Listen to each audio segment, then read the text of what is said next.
way, why would you leave Jaden Daniels? You got to protect the kid too. That's another guy. Well, it brings up a great question. Wiggin' whack. Elmer Fudd clever? Don't make me laugh. The fact is, Elmer Fudd is the dumbest hunter I have ever had the pleasure to encounter. Okay, Wabbit, we'll see whose IQ is PU. Marriage is what brings us today. Welcome to Blow the Whistle, and we will talk about shapes and colors. Tell you what, we'll just talk about shapes and colors now. I think that is a good discussion to have right here. Shapes and colors? No. Another thing we learn at school is how to count. Can you help me count these cars? No. 1, 2, 3, 4, 5. Great job. It's game time. Blow the Whistle, your greatest little internet radio show everywhere you go. Always live on sportssoundchicago.com.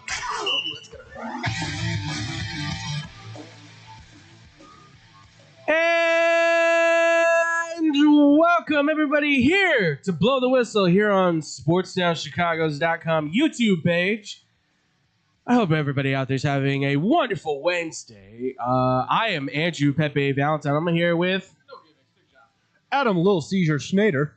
And folks, I am extremely excited to be here yet again because as we all know, the NFL free agency has been going on, and boy, it just isn't a day unless something like this, a big snafu, happens. We're going to be talking about that, obviously.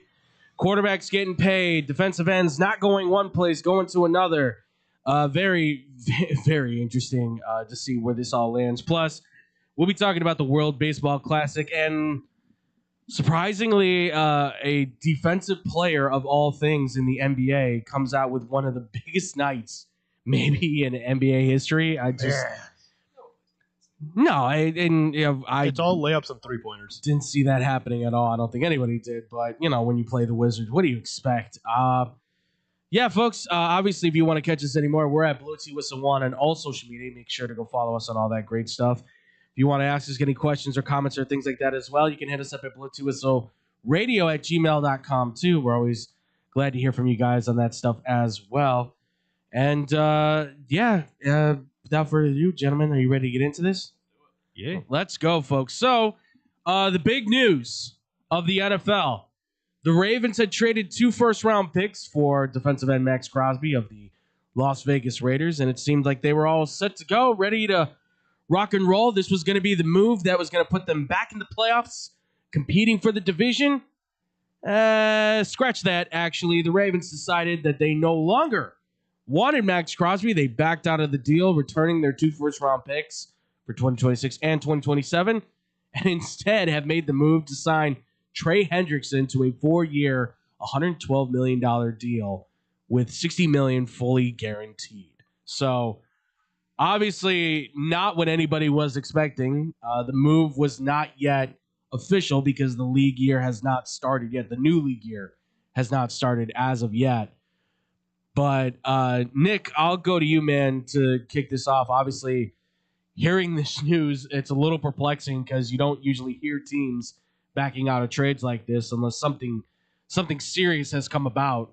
But what are your thoughts initially on hearing this news? It was definitely because we were in the middle of the game last time when this happened. We were in the middle of Windy City, and I thought it was just like the boys kind of jimmering and jawing and trying to have some fun because our guy Grant is a Ravens fan. So I initially thought it was all BS to begin with, and then sure enough, I pulled my phone out and like, oh no, it's legit. No comments at this time, other than what they said. But yeah, what all this over a niche scope that's what allowed it. That's what not allowed him to pass the physical. Yeah, that's the report. Is that this is all obviously the Ravens have not said anything official yet as to why they backed out. The talk of the town right now, at least at the beginning, was that yes, he did not have a good look off of a knee scope. Obviously, we know he's coming off of the ACL injury. It's been repaired. Apparently, he was on crutches even up until Did they not see him play basketball a couple weeks ago? I guess not. I mean, I don't know what the situation would have been, but it's all pertaining to, I guess, the medical report was not what they wanted. I don't want to feed into any conspiracy or whatnot, but sure, it could have been maybe like some Baltimore Ravens higher ups were probably like not completely sold, and then this was the one thing that they were like, oh, no, this is it. Like, we can't. This is the straw that breaks the camel's back. We can't let this happen. No. Sorry. Buyer's remorse, maybe is to where talked about. Yeah, you hear something like that, like, oh, you got a knee scope, like that. That's a pretty common procedure that everyone gets. A lot of athletes get that pretty often. And a lot of times with those injuries is that a lot of it is like age. Yeah. Because if you have one at Maxx Crosby's age, which he's 28. It's like, okay, he's still young. He still has some fuel left in the tank. Yeah. It's good to hear. I'm almost 28, so. And when it comes to like someone who's like 35, you're like, oh hell no, you want to back off on that. Well, in fairness to you, Nick, you're obviously not going up against 320-pound offensive linemen not anymore every week. That's fair. Yeah. Those days for me are certainly far behind as for the rest of us. But it's baffling to think that it's just a knee that would do this. That's where when I'm hearing this whole thing about the Ravens probably backing out because they just wanted back the picks. Like you said, possibly the upper management being like, we gave up a lot for him. Are we sure we want to do this? That I feel like that maybe is more of the case where you're going, we could go the way of Maxx Crosby, or as they have done, they went and paid Trey Hendrickson, which you did get him for cheaper. By like about $3 million less, but still overpaying and hitting. Yeah, I think. It's a lot of money spread out over 4 years. I get it. It kind of comes out to an approximate value of what he wanted, and it allows you, I think, to kind of move the money where it's like we can still work it with the cap. I get it, but yeah, in your perspective, yes, and I agree with it.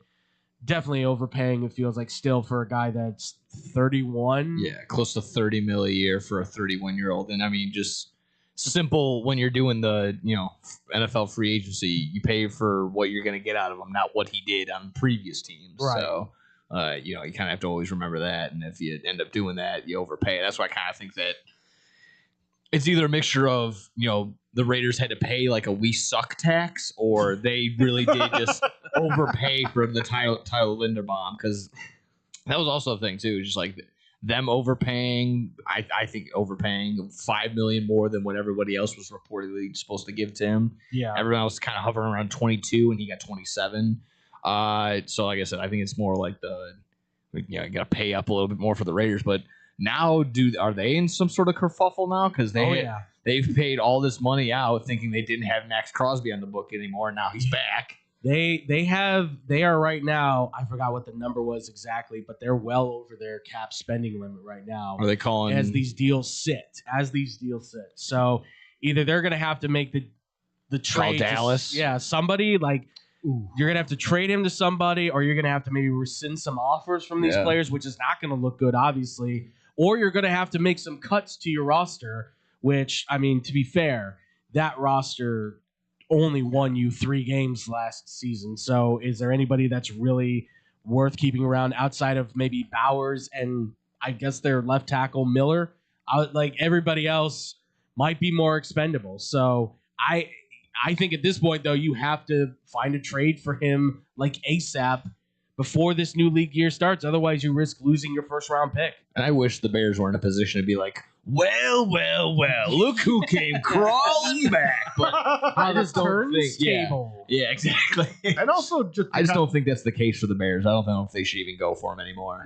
Well, that's the thing is that where's his value at? Do you still value him at 2 second-round picks, or does this move turn into like a first, a second, and like a fifth? Or something like that? And is it even a first this year? Do you have to give a draft pick next year? I heard this one. Okay. Tyson Bagent and picks. Oh, to the Cardinals, right? No, to the Raiders. Raiders? Yeah. For a backup quarterback for them. Or the bridge quarterback between Tyson starting and then eventually Mendoza gets in there like, week 8, week 9. I could see more or less the Cardinals. That would make more sense. No, well. How the Cardinals make sense? Because here's the thing. You're losing Kyler Murray, who is, unfortunately too small to play. You already have your bridge quarterback there. You got Jacoby Brissett. He's getting older. You need Tyson. Bridge quarterback to the next person. just get Well, Tyson Bagent. I think you're- it's better for No, that's what I'm saying. Jacoby Brissett is already Tyson Bagent there. He is the bridge quarterback. Yeah. for a second Tyson Bagent. Why would you want a second bridge? You already got a bridge. To be fair, at least Tyson Bagent has more years on him. So Well, I mean, this is where though, if the real talk needs to be had about Tyson Bagent. No one is looking. If you're looking at this dude saying there's a starting quarterback in that guy, a franchise quarterback of some sort, I think you're tilting at windmills and shouting into the wind because I just don't see it with that kid. He just does not have the skill set I think that delivers as a starter. Backup, sure. I have no problem with him being a backup quarterback, but that's where Nick's saying though to the Raiders it makes sense because who else do they have at quarterback? They just traded Geno Smith to the Jets. Woohoo! to the retirement home. Yeah, exactly. And so Tyson Bagent going there to be the backup to Fernando Mendoza, if that is the case, not a bad move. If that is the play, and the Raiders value him like that, sure. I think they'd be more than happy to make that move. But I just again, I don't see the value in Tyson Bagent where everybody else apparently is, other than he's got great pre-snap readability, which is where everybody values Fernando Mendoza. The guy is not the best quarterback in the world, but where he's really good is with his brain. He can see the defense, and I get it. That's where he becomes the top quarterback. That's where he becomes the number one pick.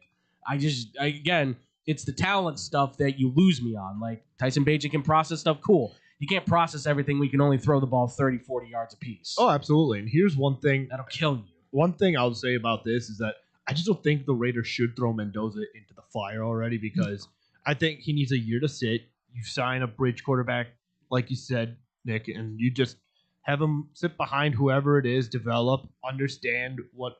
I think personally, I know this might be a weird, wacky one, but I know Case Keenum already resigned, but I think he'd be a great mentor to Fernando Mendoza because of the experience he has already. He took the Vikings to the NFC Championship game. He is the embodiment of the backup quarterback. Yeah. Exactly. Well, then He is the guy. I would say go get Kirk Cousins and have him be the mentor. But here's the thing.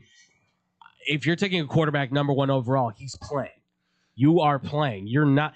If you're going to take him number one and then you're going to sit him, I don't think that's the way you go. If you're going to take a guy number one, then take Arvell Reese. Take a guy that's going to make an impact immediately. And some of these guys, and I will scream this, because you're a first round overall pick does not mean you're a day one starter. You're expected to be, yes. But in terms of their development, every single player is on a different level. Sure, Some people are NFL ready. Some people need, even a month or two just to kind of get readjusted. And some need a year. And some, I'm not a fan of rushing players. No, and that's fair. Let a guy develop. It's just, I think the thing is though is that you take a guy in the top 10, that guy's going to play.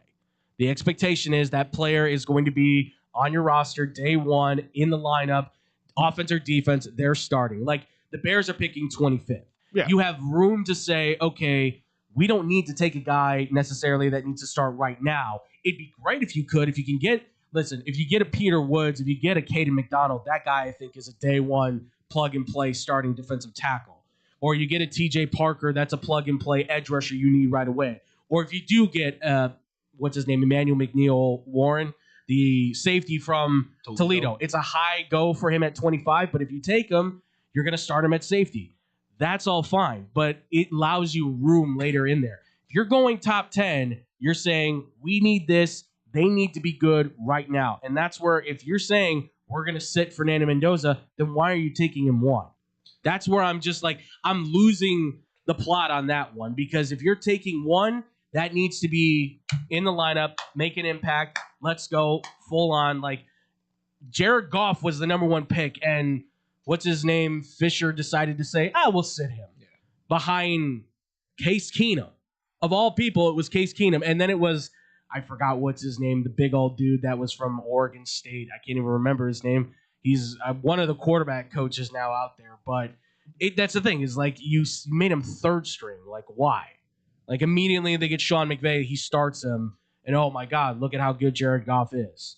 That's the thing. I don't understand sitting like that. B-Max commented too. He's basically saying the same thing you are. If you're drafting them, you're taking them to play. So. Yeah, that's why. It's just but I agree with what you were saying, going back to the original thing with the whole Maxx Crosby. If you can make that move and it moves off Tyson Bagent, which clears more cap room for you, and you already have your backup essentially in Case Keenum, I think, then what's wrong with that? And that's my thing too. Again, if all the Chicagoans are like, oh no, but we need to hold on to it. Like, why? No one ever, besides what? And even then, at the beginning of the year, they didn't come out and say it. But like, when the Eagles won because of Nick Foles, no one was going, oh, we got our backup quarterback. We just won the Super Bowl. Right. No one on the planet says that, like, ironically or unironically. No, Like, no, you're not building a statue of the guy. You're not. I mean, you're not hoisting. You're having Nick Foles Day every day in Philadelphia. It's nice to have. It's just But people his want to. dad is an arm wrestling champion. Who cares? Like, listen, Tyson Page. it's nice to have the. I know. It's nice to have the locker room guy, and I get that he's good for the locker room. He's good for morale, all that stuff. You can find another dude like that, though. That's the thing, is that he was an undrafted free agent pickup who seems to be highly valued, and this is a business. Like, you can't... What was that I heard? I think it was his cousin Lenny Dykstra who said it on that whole Once Upon a Time in Queens. He said, when you let emotions... He said for baseball, when you let emotions get into sports, that's when things go sideways. That's why when people get all emotional about keeping a player, I go... All right, well, but this is a business, and if the Bears can make a business move that makes them better, you have to let them make that move. So if it means trading next year's first for Maxx Crosby because they think it makes them better, go for it. I mean, if you think it's the right move, go for the right move. Don't go for the move that you think, oh, but it's going to hurt the fans' feelings. Well, the fans are always going to be upset no matter what. I know an interesting place that I've heard some people have said is Detroit, where, Michigan's his home. Yeah, it's true. I mean, having Aiden Hutchinson and they need an edge rusher. They do. They need somebody opposite of Aiden Hutchinson. But again, it's like, at what value is he going to be at, though? Because the Lions certainly, I don't think, want to give up this year's first round pick. No. Is giving up? Are the Raiders going to be willing to move off of that move? Because the whole thing seems to be that the Raiders believe the Ravens did this not because of the knee stuff.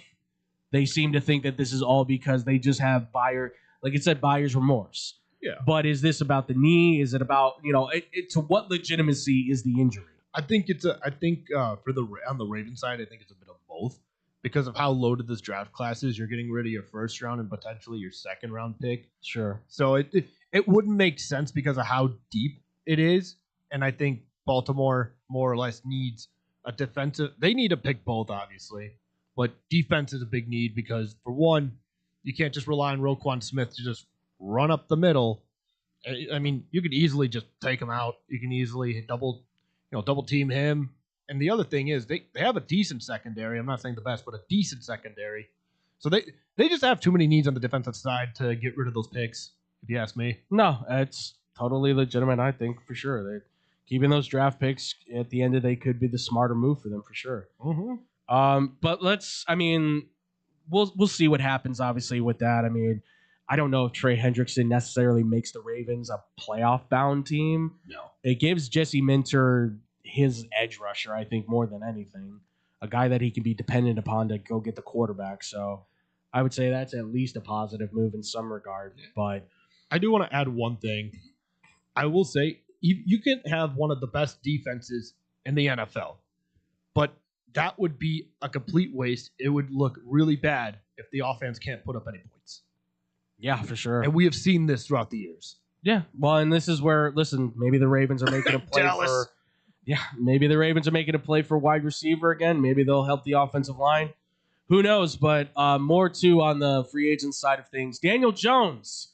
Oh, my God. Gets his money. 2 years, $88 million is the baseline of the contract. It is valued at $100 million, so he's getting his $50 million a year. It comes with incentives towards things such as games played, yards thrown for touchdowns, playoff appearance, as well as possible MVP, Pro Bowl, all the things that you expect with an incentive. So, Nick, I'll hit you first, man. Daniel Jones, obviously, quite the career he's had, but gets paid here by the Colts. Your feeling for the Indianapolis Colts and what this does for them. Who's your agent? I want to know. How are you doing this? Can I hire him, please? Yeah. How do I get basically just short of a crippled $112 million? Jeez. I mean, you're not going to have him for all year. And you just Yeah. paid basically a guaranteed $50 million just to not have him play. So I scratch my head at it. I mean, unless he's more ready than we're being led to believe. I suppose so, but again, one good year doesn't really justify all this for me. And the other thing is, why'd you trade away Michael Pittman? That was also a big one too. I saw that move. You trade away. I mean, we could sit here and maybe argue Alec Pierce or Michael Pittman Jr., but Pittman's clearly the better wide receiver, like just regular base wide receiver. If I'm going to a deep ball, I'll go Alec Pierce, I suppose. But Or Josh Downs. yeah, And but that's even the thing. I mean, but even Downs then, if I have like 20 targets to hand out, I want to give at least 10 of them to Michael Pittman Jr. you would Oh, think, yeah. but it felt like he was so weirdly valued He was- with yeah. the Colts. Like they wanted to use him, but it's like, well, we have Downs that can work more on the outside, and then obviously Pierce had really kind of, which I didn't see Pierce as being a deep threat, but maybe he was just that sneakily fast guy. Like it's more game speed than it is natural speed we see from the combine, which again, I hate that stuff. It's but probably a lot of misdirection, I feel. probably. Now, It's he's just- not doing magic tricks at the line, but like, Right. just beating them deep. I mean, you have a solid route runner in Alec Pierce, and he certainly had a great year last year. Nobody's taken anything away from him. I don't know. I think he's certainly highly overvalued for what they paid him, but I guess that's the going rate for what you can call is a one-year wonder now, in the hopes that they obviously have quote unquote popped, if Yeah. you will. I mean, but Need a lot more work for Tyler Warren. Yeah. Again, you're either probably going to pull the trigger and probably get someone at the draft because there's not really many huge names free agent wise wide receiver. I mean, not really. your best bet if you can't even trade up for him. I mean, Cardell Tate, Carnell Tate, yeah. Carnell Tate, and Jordan Tyson. Okay. I mean, they could. I mean, from where they're at in the draft, I mean, they have second round picks right now. That's the only thing. It's like they don't have their first because the Sauce Gardner trade. Mm-hmm. So they're gonna have to play this one smart. Which I mean, listen, you can get a wide receiver in the later parts of the second round and into the third and things like that. So it's not out of character. It's just a lot of money to pay for a guy like Nick said that we don't know if he's going to even be able to play at all next year. You don't know if he's going to be the same guy because he's really had, 2, maybe 3 seasons that you can label were maybe above average at best. Like that's kind of where Daniel Jones' career has been. And it's been a lot of mediocrity to subpar play. And then it's combined with a couple of good seasons here and there that really he just played just well enough to keep the Giants and now the Colts kind of in that fight where, and even still, he's only had the one playoff appearance. Generally a very smart guy, seems to understand how his offenses work, like seems to get that under his hands really well and just be like, okay, I know how this operates. But he doesn't, it's like there's nothing special about him, and that's the thing. No, we witnessed every time you say like, oh, remember that one season? That was that one season. Yeah, exactly. We just witnessed it that Yes. last year. Yeah, that or potentially with the Giants when they beat the Vikings. Yeah, Right. exactly. And it's just, And how many moons ago was that? Right. Yes. It feels like it wasn't that long ago, but it really feels like that long ago. But I'll always remember the meme of Daniel Jones when he looked horrified looking at that defensive line of the 49ers. That, I mean, You know the one where Yeah. he's just like horrified? that's the thing is this guy's got about as many memes as he does probably like more memes than he does playoff appearances. Like Touchdowns. Yeah, I mean, oh, my maybe favorite is touchdowns, too. always them. They don't finish the play. They don't show you the ending, but they show him, running 70 yards untouched, and then it just says, Tripping. "This ends. This wasn't a touchdown." Yeah. Just the screenshot of that. I love that. That's my favorite. That will always encapsulate I mean, Daniel Jones for me. no, and like that's the thing is like, what is he most known for? Like, you don't think of anything. That's probably his butt other fumble. than, yeah, That's it's the 70-yard run to the trip. Like it's I couldn't believe he actually tripped on that. no, of course. I mean, you would think you're an athlete. that Shane Gillis bit when he's like, "Oh, he's going. Oh, they got him. Damn, he's so close." I can't believe Air actually got him. That's the craziest part. But It's Manti Te'o's girlfriend. He didn't see her coming. So seriously, But I think one thing for the Colts, what they need to focus on is not having their offense be predictable. Because who do you got? You got Alex Pierce, Josh Downs, Tyler Warren, and then you got Jonathan Taylor. And the thing with that is that if people know those let me restart. If people know who to block, you can easily just clog up the middle, keep an eye on Josh Downs, just go down deep, and then Tyler Warren, you can have him double teamed. So it's like in theory, the more weapons you have for Indy, especially to make it easier on Daniel Jones, the better I think they can be. Daniel Jones isn't anything special, but we've seen Joe Flacco win the Super Bowl. Yeah. So if you could see someone getting paid $100 million who is mediocre at best with these kind of weapons in the future, that's all I gotta say. No, listen. You're not wrong. It's just, I mean, Indy did have that. They had a strong run at the beginning of the year while Daniel Jones was kind of fresh into this. Now, obviously, as the season progressed before he got hurt, they started to kind of come back down to earth. But this is, I mean, listen, no one, I think, is looking at this guy no one should be looking at him and saying he's a franchise quarterback. God, no. If they are, he's franchise defined, not defining. He does not define the Colts by any means. Jonathan Taylor defines the Colts by leaps and bounds. So I think they're just asking Daniel Jones to just be good enough. But again, it's a lot of money to ask a guy to be like, well, I guess, Brock Purdy set that kind of standard, right? Yeah. He is just good enough to keep the 49ers in the fight. And $50 million for bus drivers. Like exactly. That shouldn't be the standard. No, it shouldn't. And you have Mike Evans there too. Like, you should be at least more than just a tad bit above average. Well, yeah, he should. If you're saying he's got Mike Evans, like, even if Mike Evans is, I would say, like half the player that he is, Brock Purdy should look like an MVP caliber quarterback, I would say, with the weapons he has been allotted and everybody at their healthiest. But that, I guess the same is going to be said for Daniel Jones. We were talking about him as an MVP candidate, and for a while there, he looked like it. He just, unfortunately, he did the Daniel Jones thing, which is he came back down to earth. Yeah. But congratulations to Danny Dimes becoming Danny Dollars. I guess he's come a long way from his days at Duke. Danny Quarters, bro. Yeah, for sure. Real quick too, as well, while we're still on the NFL free agency, we kind of mentioned it. Geno Smith going to the Jets. Byard just signed with the Patriots. I mean, any initial thoughts on that stuff or anything else we've seen so far in free agency that you guys have kind of been like? I'll backtrack a little bit. Romeo Dobbs to the Patriots yesterday. I thought I did not see that one. I thought that was actually a very good move for the Patriots. Yeah. It helps out a little bit of both. Packers, obviously, a little bit of heads clashing, personalities clashing between Dobbs and the Packers as a whole. I believe this past season he was basically just short of asking for his trade or asking for a release. So I mean, he was not happy. Yeah, he was by not any a fan. means. Why would you be? Yeah. But yeah, I thought that was a really good one. Again, that doesn't take my opinion away from. I don't think the Patriots are back to the Super Bowl by anytime soon. No.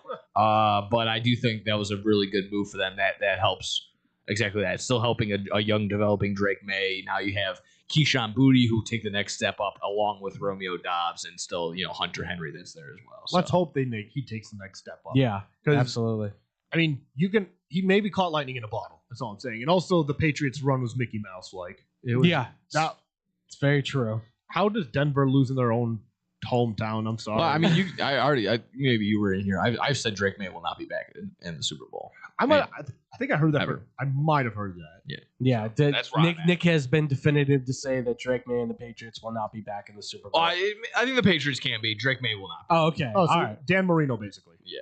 Okay. I mean, the Dobbs. I thought they way overpaid him, but obviously he's a very consistent wide receiver when he's been healthy and when he's actually wanted to play. I think there's been a lot of instances with the Packers that hasn't been the case, but it does give you a piece that, like you said, that can help Boutte kind of grow and take more steps and continue to have his one-on-one matchups as the deep ball guy, whereas Dobbs is kind of a intermediate level, I guess, kind of dude. We could say the possession guy. And who knows, like he could be like Nico Collins, where you just never saw his talent because, look, he got put behind Jaden Reed and Christian Watson. They keep trying to promote other guys ahead of him, so you never know. I feel like the Packers kind of prioritize the specialty type player as opposed to like the just hard hat lunch pail. We're here to ready to roll. I'm gonna catch 10 passes. Yeah, and he's been one of those guys that he's had like some 10 catch games, I think, if I'm not mistaken. Yeah, he's had some big games. Yeah, he helped me in fantasy a couple of times, that's for sure. He also screwed me over a couple times in fantasy, yes, I think, as every player has, keep in mind. So's Ramondre. Yes, yes. The Geno Smith thing, I'll just say, Retire, man. I think it's just the Jets doing things to just be like, we'll get through to next year.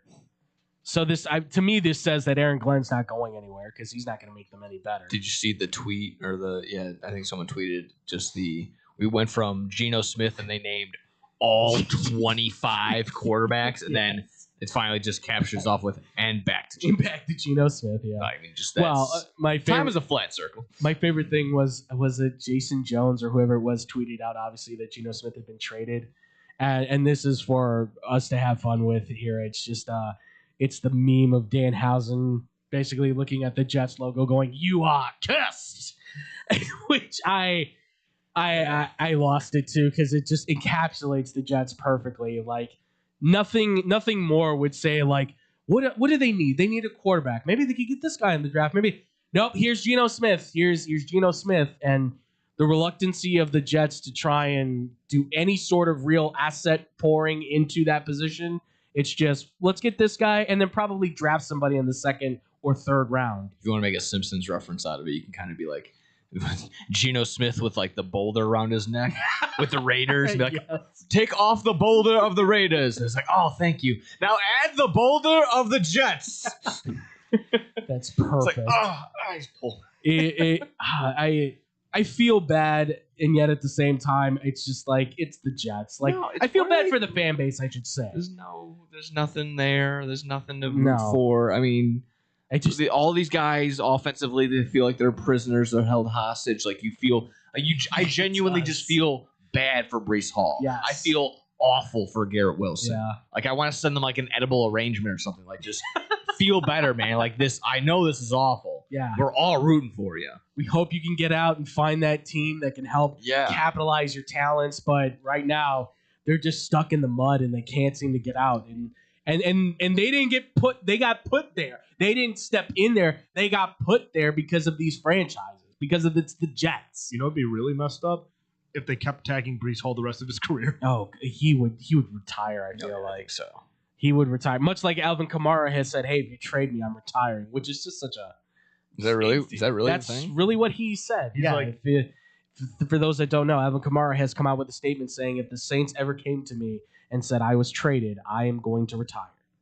That's a statement by him, which I don't know how to feel about that. Yeah, I would call his bluff. Yeah, I would just trade him. too. I would genuinely be like, all right, well, what if we traded you to the Chiefs, man, or something? Yeah. Like, we're just gonna get draft picks for you, whatever we Yeah. can. So, like, Speaking of the Chiefs, I mean, Kenneth Walker.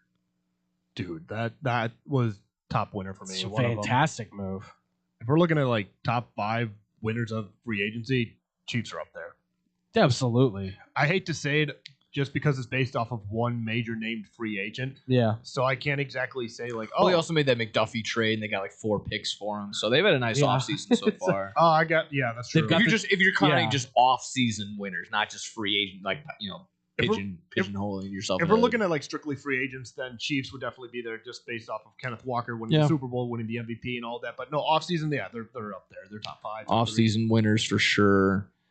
You can make. I as a Bears fan, I'll probably argue a little bit for the Bears. I'm not going to say they won the whole offseason. I think they were able to make some good. They moves. made the right moves, I Yeah. would say. Getting back to the Jets, Nashawn Wright to the Jets.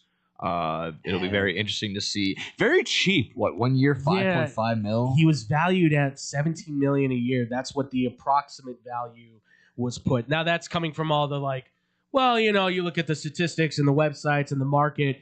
Well, this is kind of where, like, if you play the market, sometimes you win. Like Trey Hendrickson played the market and won, and Nashawn Wright played the market and obviously lost. $5.5 million on a 1 year deal is not anywhere near what he was expected to make. But again, this is where, you know, sometimes you're happier going home, because it said that the Bears did make a contentious offer to try and keep him that was valued more than $5.5 million, but he wanted to obviously make more money. And I think he also sees too, there's probably a starting opportunity with the Jets.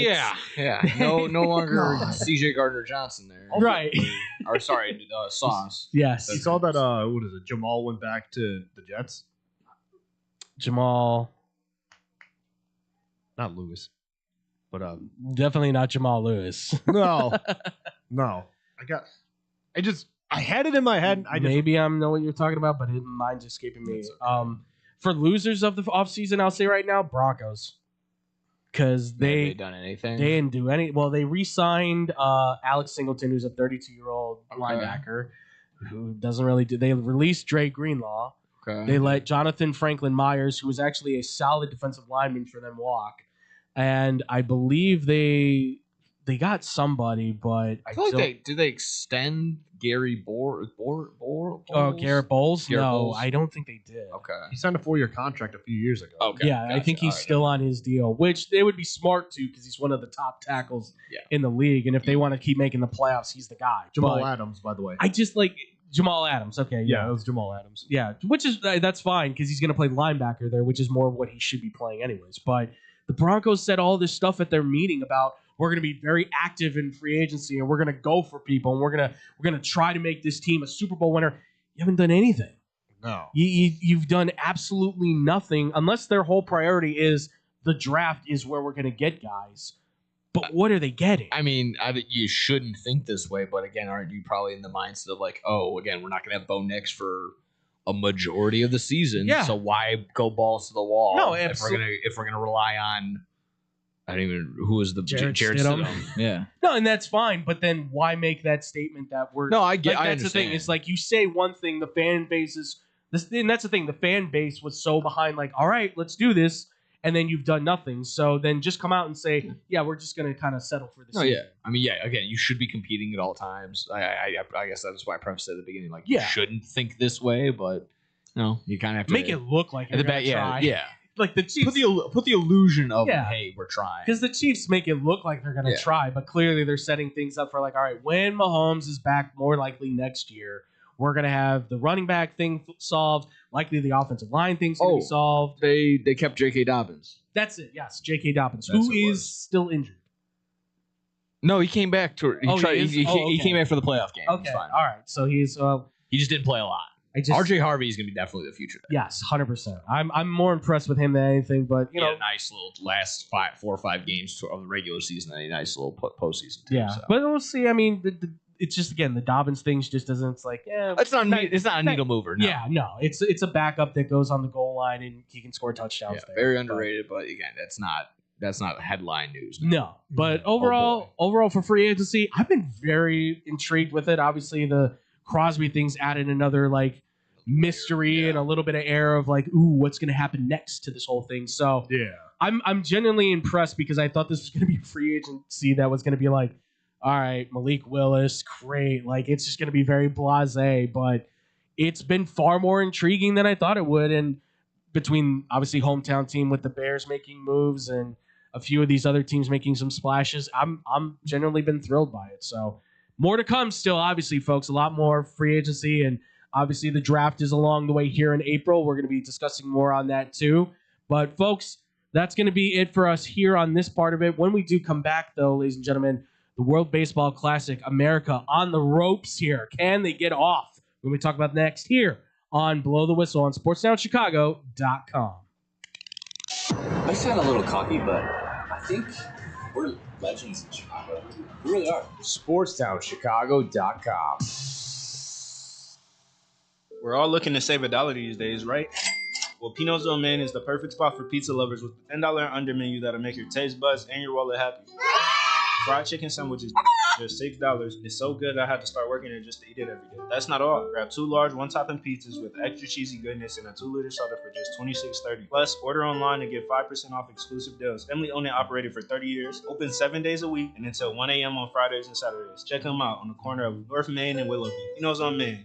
Oh my God, I need some Pookie's crack cake. Pookie's crack cakes. Yeah, girl. You ain't never heard about the best crack cakes in Chicago? They're right there in the Bronzeville area, right at 105 East 47th Street. They're moist, delicious, premium homemade cakes. Made fresh daily. One bite and you're addicted. They got the caramel cake, butter pecan praline, and red velvet. Ooh, and don't forget the strawberry lemonade and a chocolate Oreo dream. They're open Wednesday through Saturdays, 11 to 6 p.m. Sundays, 11 a.m. to 4 p.m. And they're closed Mondays and Tuesdays. Early arrival is highly recommended. First come, first serve. They give out tickets at 10 a.m. Just mention you heard it right here on Real Girl Talk Radio, and you'll get a free butter cookie with your purchase. Make sure you follow them on Instagram and Facebook at Pookie's Crack Cakes. Girl, where you going? I gotta go get my crack cake. Let's go.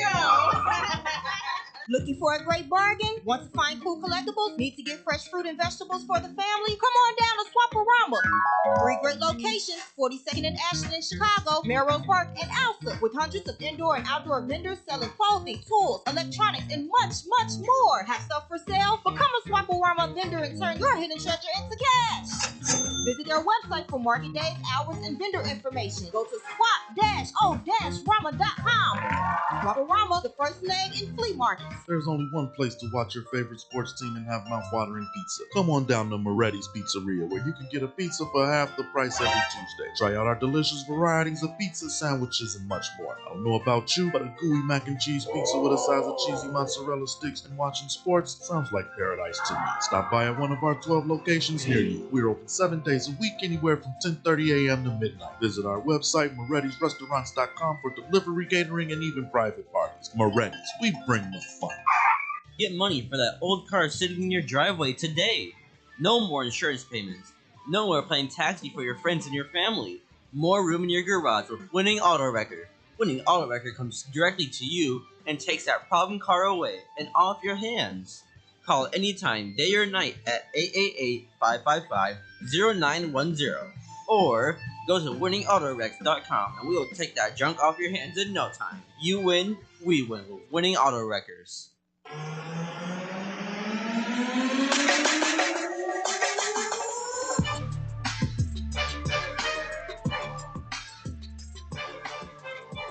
Welcome back, everybody, here to Blow the Whistle here on SportsTownChicago.com YouTube page. I'm Andrew Valentin here with Nick Johnston and Adam Schneider, and we just got done talking about the NFL free agency and all the wild and wackiness of that whole situation. And now, folks, we're going to be getting into some baseball. Yes, the World Baseball Classic still underway, and we now have some teams officially confirmed for the quarterfinals. We have Japan and Puerto Rico. Oh, that's my boys doing work, beating Cuba.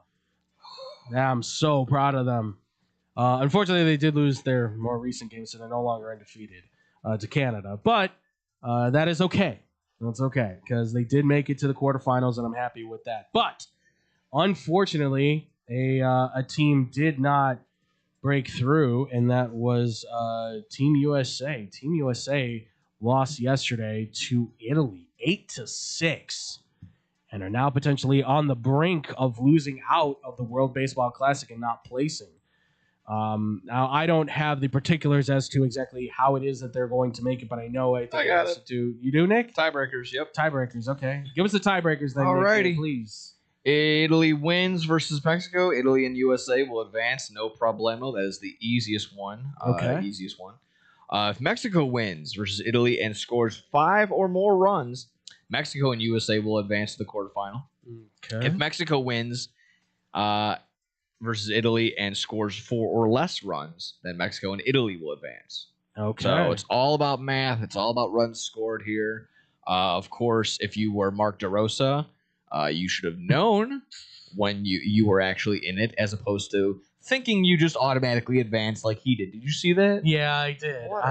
Dumbass. I saw AJ Brzezinski basically clowning him, being like, dude, if you're going to be the manager of Team USA, you kind of need to know the rules a little bit on how this works. It should also have been.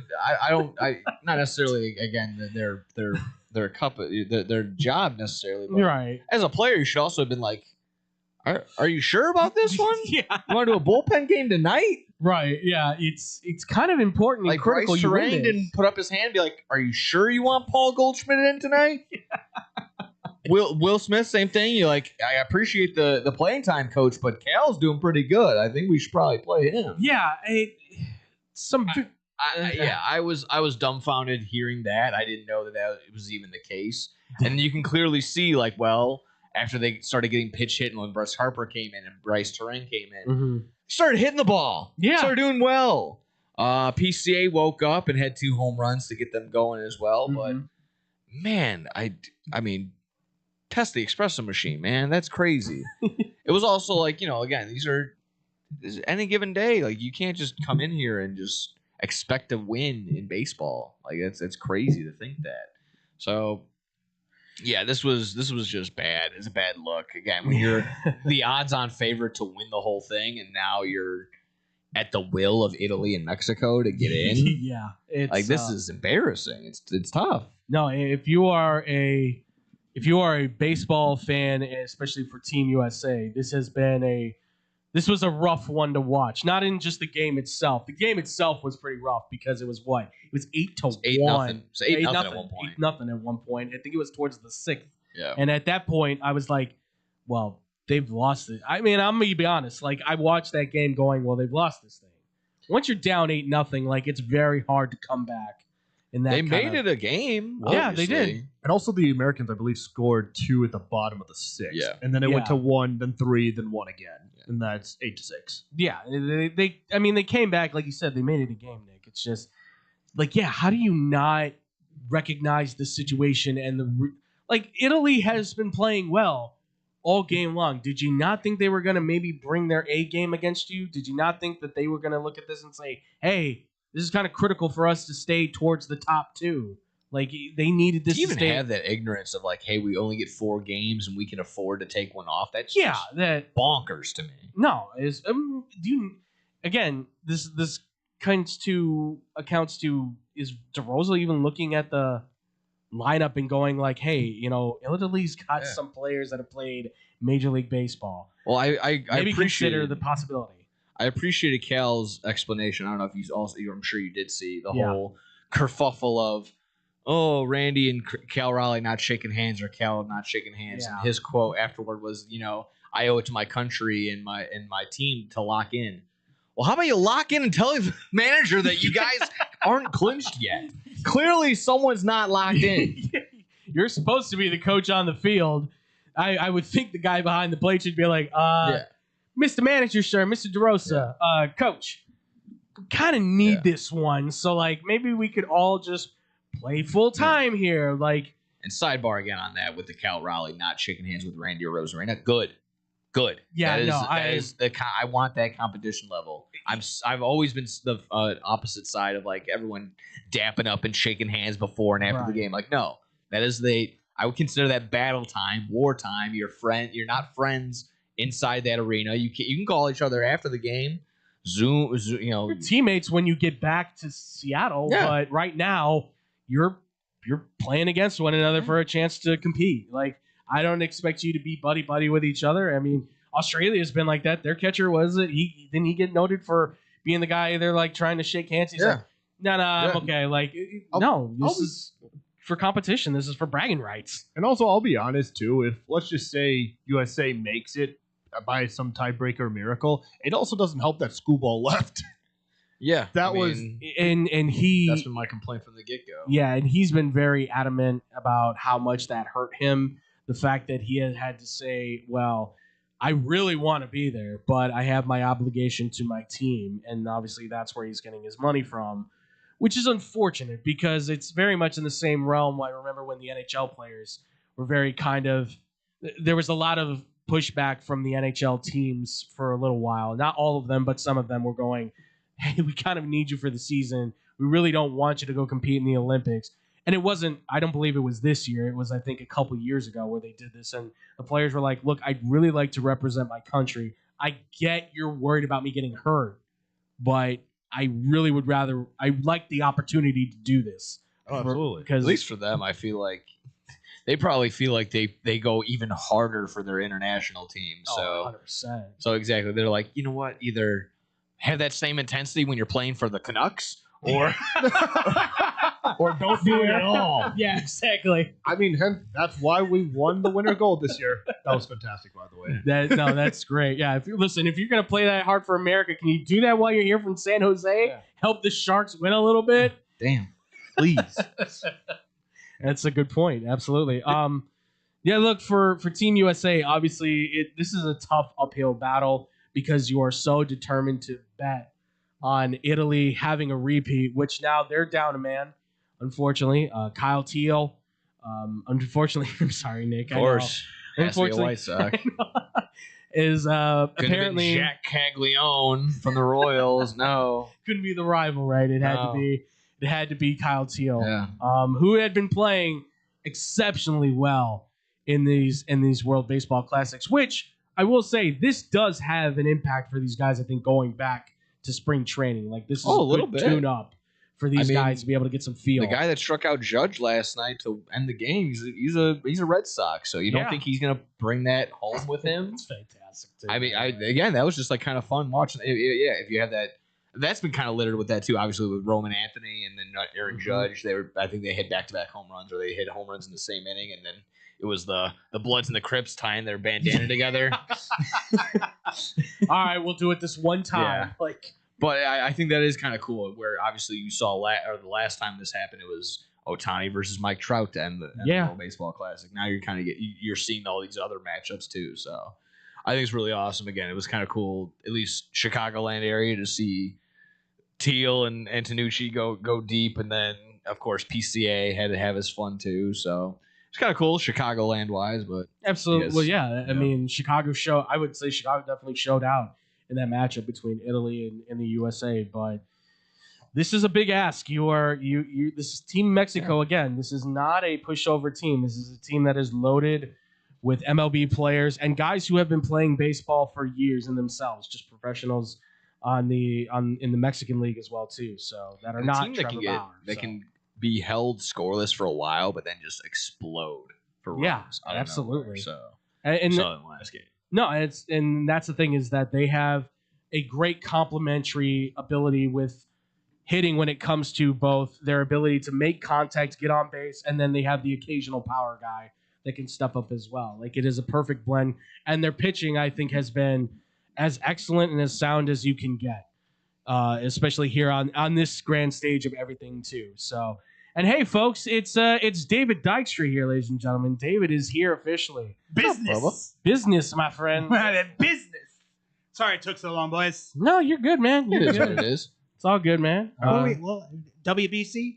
Yeah. Yeah, we were talking World Baseball Classic. Viva la Natalia! Is that what we're rooting for here? If you're a U.S. fan, yeah. Sure. You have to be rooting for Italy tonight and those White Sox boys to come through one more time. One more time. Well, one of them. Well, once again, I don't know if you guys covered this or not, but it looked to me, just from the box score and everything like that DeRosa really thought that he was getting through, and it was a bullpen session. Or an arm barn session. I'm sorry. I apologize. Yeah, an arm barn, right. Well, and that again, Nick kind of was the one that laid in on it, but it doesn't make sense, like, why you would call the dogs off here and have that mindset of, well, we're good enough. We're Team USA. Well, they didn't have Tariq Skubal to go. Yeah, and that's the thing is, like, you can't identify one other guy to be able to say, can you get like six? Can I get 6 innings out of you? Like, if anything, there's not another player on that roster. It begs the question of, if you knew Tariq Skubal was going to do this, why was he on the team to begin with? You want guys that want to be there the entire time. Oh, I don't know, Crochet, maybe. Yeah. Dylan Cease, maybe. So, I mean, yeah, there's plenty of American-born guys that could go probably the length. I don't know. Well, then why not go to Skeens? If you're like, this is kind of a do or die thing, like, you thought it was just going to be a cakewalk? They can only, I want to say starting pitchers can only pitch 65 pitches in a game. Was that some little league stuff? I think it's a WBC. Yeah, I really believe so. Yeah. There's That's a limitation. It's like their limit is 65 pitches. Well, then this is where strategy kind of comes into play here a little bit. Well, the reason Skeens was pitching against Mexico because it was Mexico. Right. I don't know. I truly do believe that it was a mistake by DeRosa, thinking they were already in, going, okay, I only need to do a bullpen session here because we don't need to win this game to advance. It's just that, but that's just asinine to think that you haven't combed the rule book, that you didn't. That just speaks to then his inexperience and lack of awareness as the manager of this team. I will say this though: if I have to see one more chesticle from the Mexican team, there may be issues. That one reliever came out and he was halfway unbuttoned, throwing warm up pitches, and I'm like, dude, it gets hot. Yeah, it's warm. I don't need to see Muy caliente. the meat. Why? Let him get that extra It's an money. intimidation factor. I mean, besides the fact that he looked like you and me pitching on the mound, made me happy. I was like, yeah, that pitcher's got a beer gut. That's Listen, if it was Bartolo Colon, he might have had esque. Bartolo Colon esque. Bro's got a side hustle. Exactly. You know he's forklift certified. Know it. But no, like a majority of those guys are actually just playing in the Mexican league. Oh yeah, 100%. But the beauty of it is like those guys, obviously, a lot of them have played against each other or with each other for many years now, and so that's where this team chemistry, cohesion, whatever you want to call it, has really benefited that team more than anything. I mean, yeah, they have a few guys here and there, but this is where I think for the American team, you can get all these guys together, and yeah, they're all friends to some degree, I'm sure, and all hang out, but they're not all playing with each other. They're playing against each other, but they're not all playing with each other when it comes to this kind of stuff. Like the Mexican teams do practice a lot together more often than you think. Like the American team doesn't have that. I don't think it's a fact of cohesiveness with the American team. I think it's a lack of middle relief for the American team. Because if your starting pitching isn't only going 65 pitches, right, you need solid middle relief. Well, why isn't the Miz on this team? Why isn't, as a middle reliever, right, can come in there and eat up 2-3 innings? You get those guys that are typically quote unquote starters, maybe a 4 or a 5, but you're bringing them in and having them do middle relief, and then you have the dude Miller at the back end going, no, you don't hit anything. No. I mean, that would be great. It's just clearly they didn't think about it, even calling those guys, apparently. Once again, is that an issue? Not to derail too much, but official, Kyler Murray has been cut and Kirk Cousins also gone. Okay. Well, so I know. David is in remorse on that one. Kyler to the Vikings. I don't know. I really don't know. Of Kyler to the Vikings? Kyler to the Vikings, because then it's all right, are you having JJ sit behind him for a year? Even Tom Pelissero kind of has that, is where Cardinals are going to owe him $36 million. He might sign. He's expected to sign a 1-year minimum. If it is indeed with Minnesota, he would be competing with JJ McCarthy for this job. Which is, JJ's got the height advantage there. How about the reach? Well, I mean, I think Kyler Murray just might have the overall better athleticism than Oh, JJ, yeah, and not be a 100%. dorky little white guy. I don't know if he's got better accuracy and arm talent. No. Does anyone there have it? Dude, Better is arm, the you think? accuracy in the room with us? I don't quite know. it's out there somewhere. He's probably left it at Michigan. So I guess my question is, you go then and get Kyler Murray. I still think Kurt's a viable option in Minnesota. And if he's not in Minnesota, I guarantee you he's going to be in Pittsburgh if Aaron Rodgers decides not to. Can he even take shotgun snap or not shotgun? Can he even take snaps under center? Kirk Cousins, He did last year. Okay. I don't know how often, but yeah, he's going to be very limited. I mean, he played well last year in the second half of the season when he took over for Mr. Penix Jr. That's the thing, as a backup role, like a guy that can kind of just submit in there every once in a while. He's a bridge quarterback. He's going to be a bridge quarterback no matter where he goes. Both of them. Yeah, are going to be bridge quarterbacks. Kyler, Andrew and I have been telling you this for the last year and a half? Give or take. Just go back to baseball. It's not out of the realm of possibility. Just go back to baseball. They need a name for Las Vegas. What, Brent Rookers and selling seats? Dude, I don't know if anyone I completely forgot he was on the team. Do you realize how JP Sears isn't doing it for you? No, he's not. Do you realize Kurtz might. You realize how good Kyler Murray is as a baseball player? I mean, it's been a long time since I don't think it's been a long time though. I think he's one of those guys that like maybe that's part of the problem with him being an NFL quarterback is like he was splitting his time and having some fun in the offseason, hitting some baseballs, fielding some baseballs, going, I want to keep a little bit sharp. Well, that's the report was that. But being an MLB player isn't like a hobby. Like that's the thing is I don't know. the hardest everything that I to heard do. about Kyler Murray, it's more natural talent than it is anything else with him. Yeah, is it going to take him a year or two to get back to where he playing was? AAA ball, 5-tool player, 100%.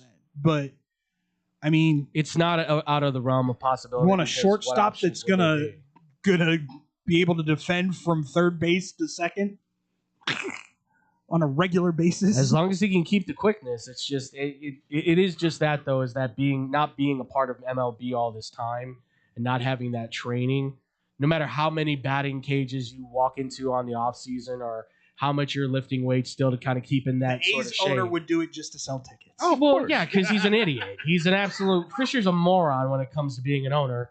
The guy will undersell the entire team just so he doesn't have to pay for the new stadium, and he's like, "We'll just move to Vegas." Like, I mean, he's working with mommy and daddy's money. He didn't buy this team; he inherited it. So, to be honest, if he were to go to the A's, he'd put him straight on the roster just because he can sell the jersey, and he knows people will go and buy it. But it is a viable option because they still own his contract rights. I just think he's going to probably take one more crack at the NFL, if anything. Try the Minnesota thing, see what happens. You can flip-flop both of them. One of them's ending up in Minnesota. Yeah. One of them, I think, because I truly don't believe that Aaron Rodgers is coming back. I just don't think he's coming back this year. They haven't made the moves that would make him go, yes, please. Well, what does he have left to do? I mean, and at this point, if it's not the Steelers, Bring back the glory to the steel curtain. Yeah, he's also been very quiet. Like which is nice. He's gonna be the first one to tell you. Yeah, he's happily married. To who? Who is this lady? The Hat Man. I am so, like it is so manti-tail with this woman. Does she even exist? Does she exist in your mind? What is this? Are you saying I am it's? so Are you saying it's a? God. You saying it's a side effect of the ayahuasca? Yeah, possibly. He's just hallucinating a woman standing in front of her. It's the lady of the lake giving me the sword. Aaron, I think you need to stop taking the drugs, man. No, she's right here, see? Like you all meet Wendy. She only talks to me at night. But she only speaks to me. Goes to another but school. But she only speaks to me in a language that only I can understand and read. I see her every time when I go on my one month through a dark resort. She's from Canada. That's what it is, right? Isn't it the whole thing? And she's from another school in another town in another country. I met her at summer camp. Shut up. It's just like I met her in band camp. I think I got a feeling he's leaning towards retirement at this point. Like there's not like what else can you do at the and I feel like his interest towards football is just gauged downward. Like you had the season with the Steelers, you tried it, it didn't work out the way you wanted it to. Mike Tomlin's gone. Do you really want to go back with a guy that you had a lot of beef with? It feels like he's going to start venturing into that other side of the business of trying to figure out what's next for him. Doing another retreat? Probably opening up his own retreat, to be quite honest. In the dark? I honestly think that's where he's going to be like, oh, I'm going to endorse this. Like, this is going to be my thing. I'm going to open up the Aaron Rodgers retreat. Come and take your ayahuasca and sit in the dark all by yourself. It feels like he's venturing towards that. You're going to see the commercial for, hi, I'm Aaron Rodgers. You may not know this, but I used to take these retreats to make me a better quarterback. And now you can too. It's going to be like one of those grifty things you see on Do Instagram. you want smooth poops? Exactly. It's going to be all over TikTok, and everyone's going to clown him for it because they're going like, I can't believe this is what he's doing next. A Hall of Fame quarterback. Yeah, from a Hall of Fame quarterback. Yeah, he's going to be able to say that at some point. I'm Hall of Fame quarterback Aaron Rodgers promoting to you the Darkness Retreat. It's inside the mind of Rodgers or something like that. I don't know. It's gonna be some grifty stuff. David, now that you're here, obviously, I know we were just talking about Classic and now with the NFL, into the NFL. Maxx Crosby not going to the Ravens, signing Trey Hendrickson and said, what's your thoughts? Paid too much for Trey, first and foremost. Way too much for Trey. That's a consensus. Way too much. At the end of the day, we just had a conversation on my little... It'd really be nice for all 32 teams to do that off-season Hard Knocks all at the same time. Yeah. So you could actually see what the hell happened. Did he really fail his physical, or was it this is not what I signed up for at all? And that's what I was on the flip side almost of like, maybe the higher ups for the Ravens were like, maybe we got our questions here and there. And then it was the one thing that could, pass or fail them, and they fail. Like, or that's it. Okay, get him out of here. Goodbye. Yeah. Buy a little bit of buyer's remorse. Here's the thing: if you have buyer's remorse, why are you signing a guy that's older, been more injured, and paying him butt tons of money? I mean, still less than Crosby's making. But at the same, but you know what you're getting with Crosby. You don't know what you're getting with Hendrickson. Sure. Over the last 2 years, he's underperformed. Absolutely. Well, and last year he sat most of the season out, and then because of the contract dispute, yipped himself. Right. Exactly. So, I mean, do you want my tinfoil conspiracy theory? Go for it. Please. Lay it. Go ahead. Lay it on us. Get ready for this, folks. At the end of the day, I haven't heard it yet, so I'm intrigued. The points expressed by David Dykstra did not like the rest of let us me lay here it at out for Blow the you. Whistle. Who was in control of that team last year? Who dictated to the team when practice was, when film study was, when it was time to eat, when it was time to get up? It was Lamar Jackson. Mm-hmm. So, is it? Did he take the Papa Shot machine out? I'll say this: he's the one that got John Harbaugh gone. Allegedly. You can say allegedly. I'm gonna say he did. Okay. Because it goes from he's coming back to no, you're gone. All right. Who else has the power in that franchise to be able to go, nah, I'm good with John Harbaugh? I'm just saying, is there a scenario or is there a situation that Maxx Crosby walked into the front doors and Lamar went, nope, not today, Satan, and goes, he will not play on the same team as me. I mean, I just don't see why that would make any sense. If that's the case, does Lamar Jackson ever make sense? No. The way that you portray him, no. But when you get down to thinking about it, yeah. I mean, if what we have heard, these rumors about he has so much power in the room that he's like unstoppable is true, then that would just be insane to think that a guy that ultimately would make you better competing for the division, a playoff team.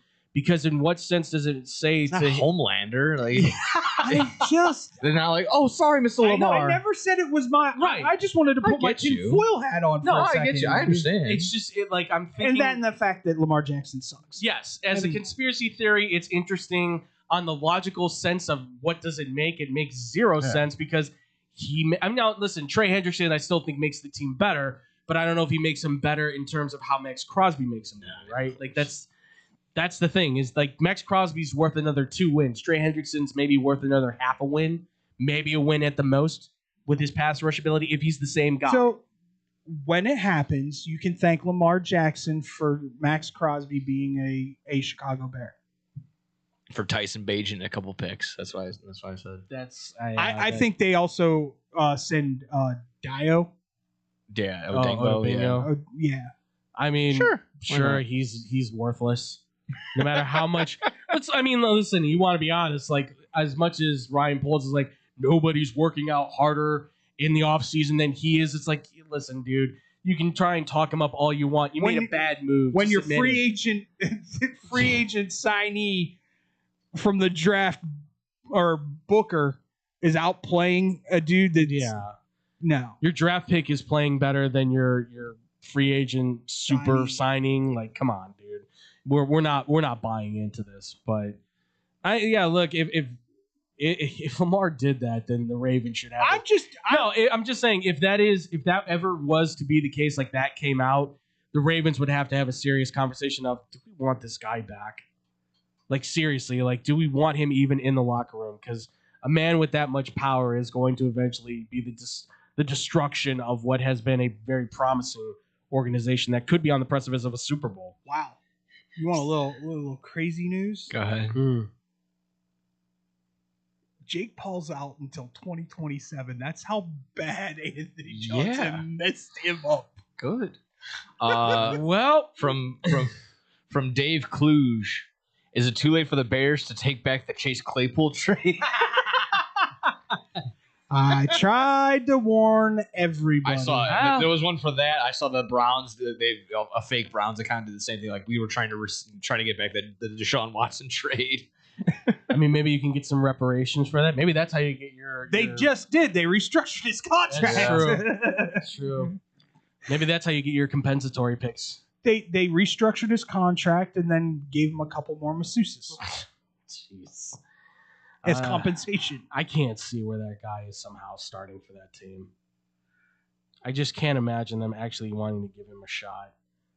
Like he hasn't done anything, so I shudder at the idea that he actually could be back. But then it's also the other idea too of like, what if he does come back and he's actually better? Like that's the crazy thing. Like, what if he actually does come back and play like at a Pro Bowl level? Watson, that'd be. I mean, it's nuts to say, but like, who is the better option in that quarterback room outside of him?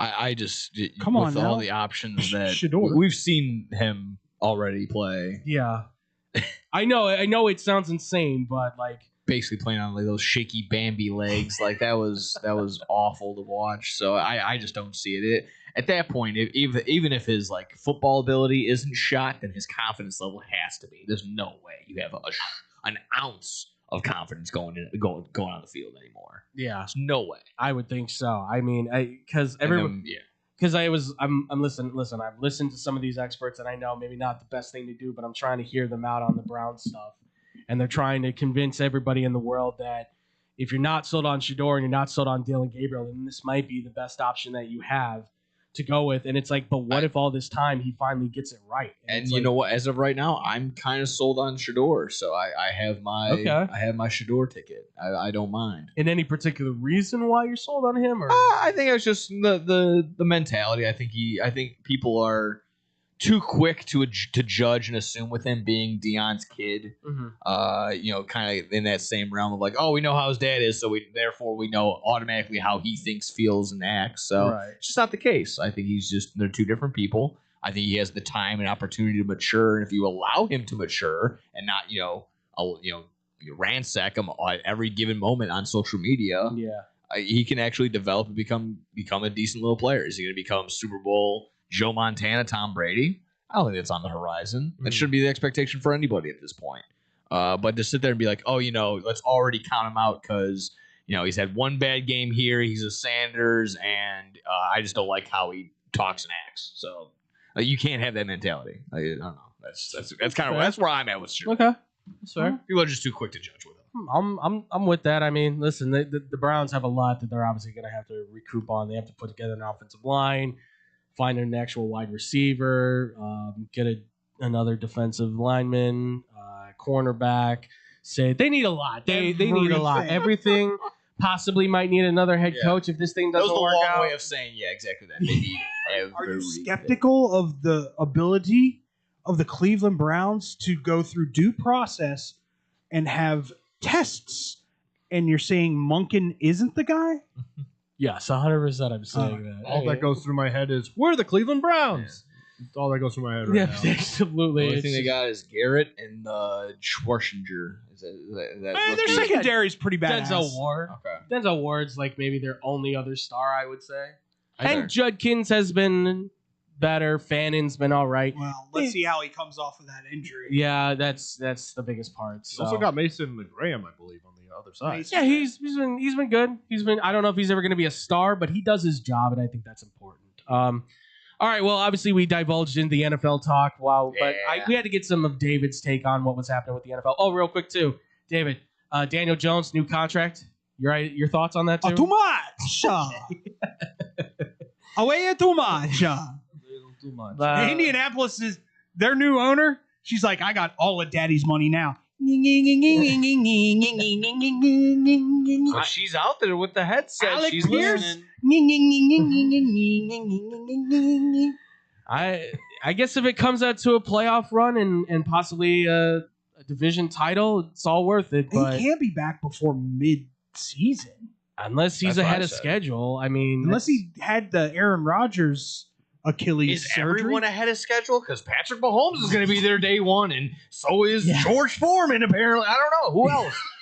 Well, he's dead. George so. Foreman came back? Exactly. Everyone's ahead of schedule. Wow. Yeah. That's impressive.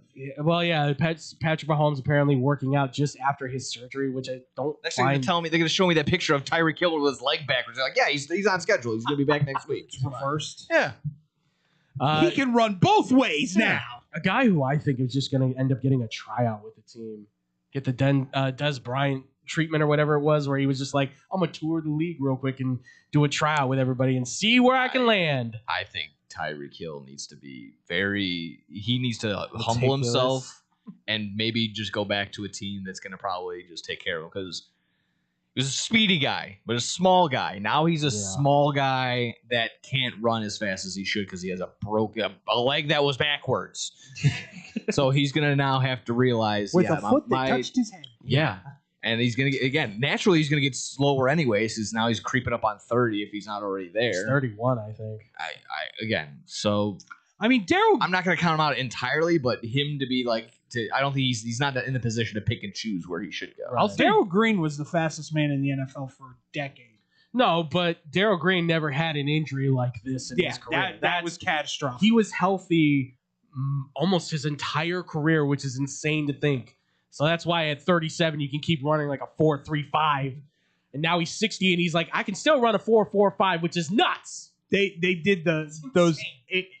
It used to be that 40-yard dash competition during the All-Pro weekend. Fastest man. Man. He made Rod Woodson look like he was standing still. Yeah. And it just boggled my mind. He beat Willie Galt when they were both like 45, and he beat him like by a full length. Like that's the man could have been an Olympic sprinter if he wanted to. I'll also say this: I've never seen a player get so happy to get injured, because Tyreek Hill was just like, "See ya." The picture definitely was. And You got that same one? We got updates. Ooh. We got something coming through. Hold on, folks. Bradley Chubb to the Bills, right? Bradley Chubb to the Bills, I do not dislike. Not bad. 3 Not years, bad at all. $43 million, up to Okay. $52 million. With If he can stay healthy. guaranteed 20. Okay, that's a good move for them. They needed somebody to set the edge with Gregory Rousseau, and that's their dude. I guess it's a good pairing. They haven't signed Joey Bosa yet, have they? No, Joey Bosa's still sitting out there as a free agent. He is still looking for a home. Watch him go to San Fran. Decent year.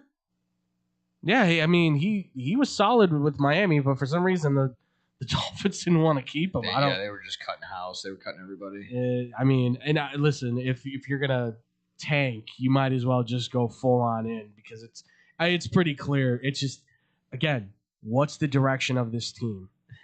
And also, I don't trust that coach at all to save his life. Yeah, Halfley does not feel like he feels like Joe Philbin, just the Mr. Matter of Fact in the room. Does not feel like a head coach for the NFL. I don't know. I mean, just me personally, but I call them the Miami Packers now, with Malik Willis as the QB, former defensive guy as their head coach now. Sullivan's their GM. Yeah, exactly. Yeah, that was the other one. They got a bright future. Yeah. Absolutely, right? Yeah, well, we're gonna see, and we'll see what happens next, obviously, for that. But what are they gonna do? Sign Mercedes Lewis? Hey, he is out there. He hasn't retired yet. He's 41 or 42? 42, still doing the tight end thing. Jeez. John Mechie to the Carolina Panthers. That's a good move. I like that. Panthers have actually been sneaky about their moves. They've made some good moves. Listen, they want Formerly of the Jets, right? Yes, Okay. of the Jets and the Eagles that year. So, it's been a wild and wacky one for NFL free agency, and hopefully we'll see what happens. Tonight's the game, I believe, for Team USA and Fate. We'll find out in Italy and Mexico. But Folks, there was a man who put himself on a whole new level last night for the NBA. We'll be talking about that probably on this Off the Rails part of it, I would say. Hitting on the Off the Rails part of it when we come back here on Blow the Whistle on SportsTownChicago.com. Chicago sports for sure. SportsTownChicago.com. It's the summer of coffee at Dunkin' Donuts. To reach peak summer mode, you need your summer coffee. Like a smooth, new s'mores frozen Dunkin' coffee, a refreshing butter pecan iced coffee, or a sweet coconut cream pie cold brew. What could be better than an iced or frozen coffee on a hot summer day?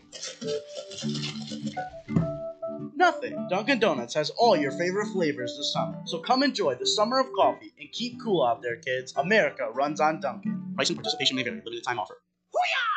When car dealers fight for your business, you win. AutoJudo.com makes car buying fun by letting dealers compete for your business live. Real-time Auto Judo fights are the fast and easy new way to get multiple dealers' best offer on any car you want. It's free and anonymous. Only the dealer you select as the winner of your Auto Judo fight receives your contact info. You're never obligated to buy, so test drive your best deals now at AutoJudo.com. Dealers fight, you say. Yo, check it out. We got the finest pizza in all the land. Italian Fiesta is on deck, and I'm telling you, it's a hit. These pies don't miss. No matter what time you get the munchies. Pepperoni, extra cheese, turkey Italian sausage, they got all the toppings. Italian Fiesta delivers until midnight during the week and 1 a.m. on the weekends. Plus, you can use your Uber Eats or Grubhub if you got the app. And if you ain't rocking with the pizza that night, try one of their sandwiches or pasta. And they have plenty of side dishes, just like me, if you know what I mean. Hop online and go to ItalianFiesta.com or call 773-684-2222. Piece of pizza, that is. There's only one place to watch your favorite sports team and have mouth-watering pizza. Come on down to Moretti's Pizzeria, where you can get a pizza for half the price every Tuesday. Try out our delicious varieties of pizza, sandwiches, and much more. I don't know about you, but a gooey mac and cheese pizza with a size of cheesy mozzarella sticks and watching sports sounds like paradise to me. Stop by at one of our 12 locations near you. We're open 7 days a week, anywhere from 10:30 a.m. to midnight. Visit our website, Moretti'sRestaurants.com, for delivery, catering, and even private parties. Moretti's, we bring the fun. Did you know that Club New in Aurora is the ultimate entertainment complex? Monday nights, it's free football and darts in the sports bar. Tuesday night is league night. Join the pool and darts team. Wednesday night is ladies' night at Club New. All the ladies get in free. Gentlemen pay a $5 cover after 9 p.m. Thursday night starts the weekend off right with college flashback night. Low price drinks, retro music, and an awesome buffet. Friday and Saturday night, it's the hottest dance club in the suburbs. Club New Nightclub and Sports Bar is located at 2121 New York Street in Aurora. You've tried the hit places, but they leave you hungry with an empty wallet. That's where Gretel comes in. They got what you really want. Visit their chic, lounge-like gastropub and try one of Chicago's top burgers, the Gretel Griddle Burger. The house-made bun and garlic aioli set this one apart from the rest. And don't miss half-price oysters, 4 to 6, Monday through Thursday. With rotating drafts, craft cocktails, and portions that don't skip. This is one of Logan Square's best-kept secrets. Monday through Thursday, 11 to midnight. Friday and Saturday, open to 1. 2833 West Armitage. Gretel, let's make this a night. Visit GretelChicago.com for menu and more. Blow the whistle. Going off the rails. The train!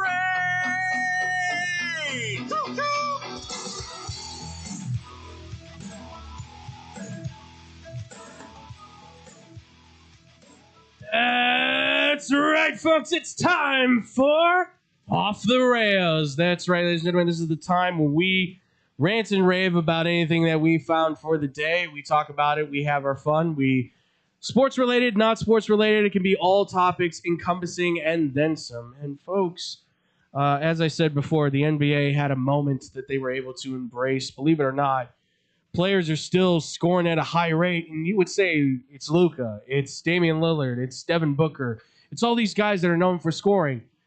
No one usually says that about Bam Adebayo. More of a defensive forward than anything. I was going to say center, but he's technically the center, but forward, I guess, is now the labeling term for him. But leave it to Bam Adebayo to really kind of shock the world, as last night against the Wizards, he puts up a performance of a lifetime with an 83-point game against again, I know it's just the Washington Wizards. It's still an 83-point game against the team, which puts him just ahead of Kobe Bryant's 81-point game. For those that don't know, that happened against the Toronto Raptors. The internet was crying all over that. Oh, I saw. As they should. Well, I mean, listen, how many of those were free throws again? Well, how many assists did Kobe have during his 81-point game? That's the other thing on it too. I mean, How many did Adebayo have? 3. See, I'd love to know how But many. also, he's how not a many free passer. throws Kobe made that night. Adebayo hit 40. Yeah. Well, I mean, his game is played inside. Like, what's he supposed to do? It's not his fault that everybody keeps knocking him over left and right. I just the idea that like they're doing it's not right to play this way, or they've been doing this for a long time now. Yeah, David Robinson needed 71 points to become the leading scorer in the league. What did he do in the last game? They force fed him and he scored 71 points. Yeah, this is nothing new. Well, no, when you get I hot, chuckled. guys are gonna I go to the chuckled guys. when the player from the Heat purposely missed the free throw. That's a little egregious, but still, it's like it's nothing new. No, this Seen is this before. This is still a huge moment, and obviously a great moment for him. And the Heat win the game. Obviously, Yeah. I mean that's the biggest thing more than How itself. bad would it have so. been if they'd have lost? Oh, I mean, it'd been a hard sell then for people to be like, "Oof, yeah, to score that much. I mean, that might say a lot then for where the Heat are at for sure. But it's a great moment. I did the crunch on it. He only played 42 minutes out of this thing. He scored almost 2 points per minute. That's crazy. So I mean, and I will give it to him. He was hustling up and down that court. So. You're like 60 by the end of the third. Yeah. So again, that was kind of just the team recognized. Spoelstra definitely recognized and said, "Hey, let's just get in the ball." I mean, I think he's the longest tenured Heat right now on the team. I mean, Udonis Haslem ain't there no more. So yeah, right, probably. exactly. So it's a great feat all the same. Congratulations to him. I mean, just a magical moment. And listen, for the Heat, it's also like they need this to keep their hopes in the playoffs potentially alive. Like they need that performance out of him because he's their best player, other than Hero. I just think that it is kind of like that. My one little conspiracy was just like Spoelstra looked at the schedule and be like, "I'm gonna do something really funny tonight. I'm gonna do something Wizards? hilarious against the Wizards tonight." Hey, Bam, let me talk to you really quick. Listen, Tyler's not going to be out there, so usually I would give this to him, but we're going to make it all you. You don't have to hit a single three if you don't want to. You're just going to feed it inside. That, again, jokingly hearing this on the comms last night, like, "Oh yeah, he's got 83." I'm like, "What?" Like you're mixing in the Maxx Crosby news, and then you're telling me Bam Adebayo is having 83 points. I'm like, okay, who's messing with who? Like, I don't understand. Which I will say, it kind of stinks because as somebody who is supporting the Bulls, I'm watching Buzelis have like his like big night of 41, and then I'm like immediately hearing that, and then somebody's like cutting it and being like, "And Bam Adebayo's at like 66 points," and I'm going, "What?" I'm like, "What do you mean he's at 66?" And then again, like not looking at the box score when they said that, I'm like 83. I'm like, did he make 40 shots? Like, there's no way. Well, he's he not did, actually. actually. Yeah. He shot like what, 40 something real 40 goals? for 68 or something like that. It was insane. And yeah, he took a lot of free throws, obviously too. But it's a great moment for him. It's great for the NBA. It put more eyes back on basketball. It's not gonna up the visuals of the game by any means. It still has its issues, but it's great for Bam as itself. Yeah. I just wanted to chime that in for the off the rails for sure on the sports aspect of it. We can stick to sports if you guys want to. If you got anything non-sports related, I mean, go for it, guys. If you want. Can we talk about like the over coverage of the Storms yesterday? Very much a local thing, yeah. I get that it's a local thing, but like, damn. I mean, I got shows to watch.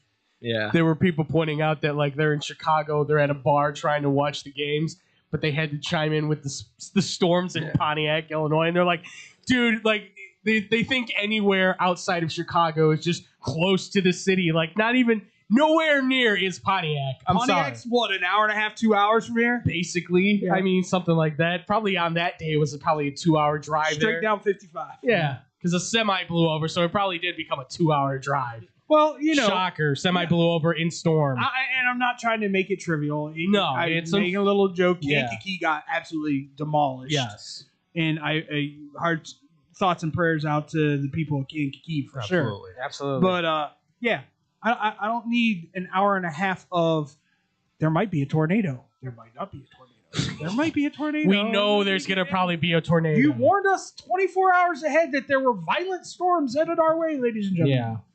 Yeah. Yeah. I Even mean- then, I didn't really hear about it until we were like at the arena, and they're like, "Oh, did you batten down the hatch?" I'm like, "What are you talking about?" I'm like, "Oh, look, the storms are coming."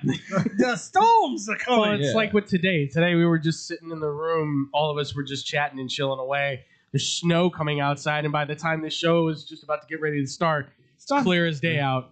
It's totally fine. Well, it's not clear. It's still overcast. No, yeah, but no it's- snow. All things considered, that's the Midwest right there. Yeah, absolutely. No, it's just not. It would be more of the Midwest if the sun suddenly came out and it was like, now it's 75. Like, Yeah, that would, 100%. That would speak to it tremendously. The fact we're having a conversation on weather is very Midwestern. Of course. Yeah. I'll be very real with you. Like,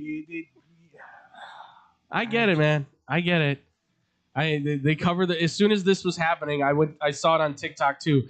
All the channels that have their TikToks were covering the storm, and I'm like, I don't also need this on my feed. I know it's raining outside. I get it's like I can see it out my window. It's okay. I mean, we had a couple really good thunderstorms, but I think Nick had the best experience of them all. When you were leaving, the boom. Oh yeah. What is this? As we were wrapping up, we're like, "Oh, is it really that bad? Is how bad can it be?" Now arena shaketh. Over the arena. Was that yesterday? Right? Yeah. Oh, It was yeah. yesterday. As we're getting ready to leave, we're like, "What? Why is everyone like? Why are we all waiting?" And then we're like, "Oh, gotcha! Torrential downpour." Yeah.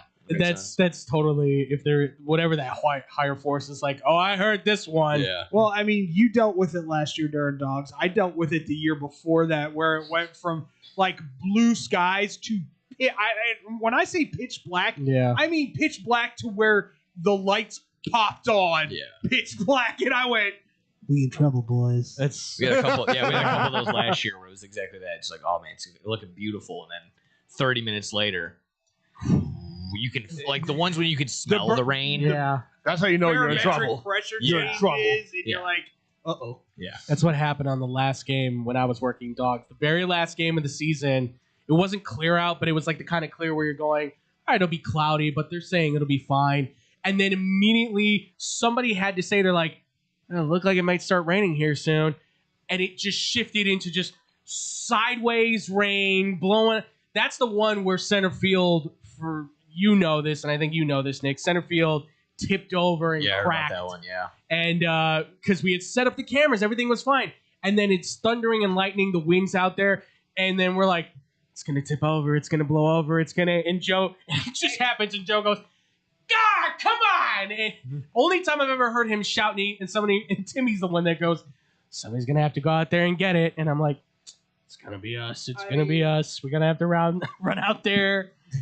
Case in point on why there are now sandbags on that thing constantly. Yes, Yeah. absolutely. Honestly, I think they're also trying to get a mounted one out there, but I could be wrong. Which that was something that they had talked about in Even the first then? season. Yeah, Okay. they were saying like, should we just get one that's just like Mount. Yeah. out it has to there be. all the? And it's like It should be. it should have been, but I get this was more of the financial route they wanted to take. I'm not. What Are we did going for- Antonio do? Are we going for an over/under on the storms today, or how many they're going to be this year? This year? No. I mean, How many do you think? No one cares. it's almost April, dude, and this is in this part of the country. It's gonna happen like every day. Like we're gonna get at least one rainstorm, and then it'll be a thunderstorm, and then maybe it'll be sunny out. and then a snowstorm. Yeah, and then maybe you'll get one of those. If the winter shows us anything, it might be a violent spring and summer. I'm sure. Yeah. But I'm okay with that. Some quick news that just dropped. If you're a Bears fan, left tackle may have just been solved. We'll see. Jedrick Willis Jr., former Browns first-round pick, has signed 1-year deal with the Chicago Bears. So just a little update for everybody there. Depth. So, yeah, absolutely. You need depth because you don't. Trapino's out for God only knows That's how a long. So. Just having offensive line depth is so crucial. Yeah. It's just so. And it's a solid piece.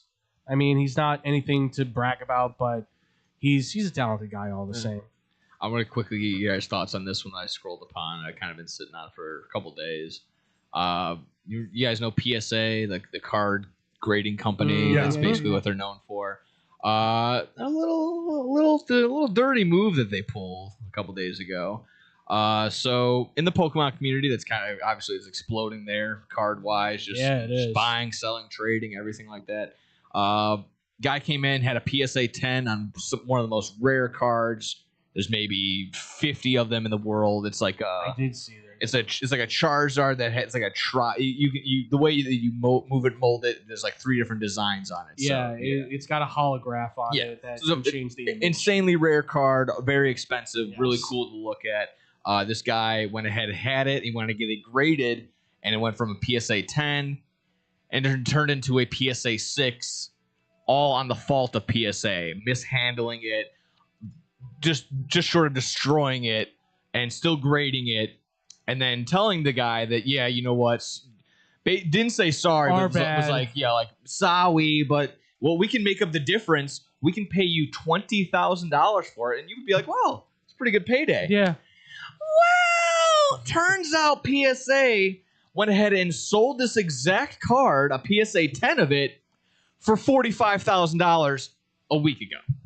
So to sit there and be like, oh yeah, you know, we're making up the difference, and we're paying you based on fair market value. Hell no, not even close, because you're just pulling numbers out of nowhere, pulling names out of nowhere, and PSA's already been on track of like they're getting really dirty and really stingy, and it's almost like the mindset of like, you know what, I can deliver a card on Monday and have it graded, and if I gave him that same card on a Friday, it'd probably have a different grade because no one knows. No one truly knows. There's not one guy that does the grading. It's like a couple hundred, and then it's kind of just how they feel on that day.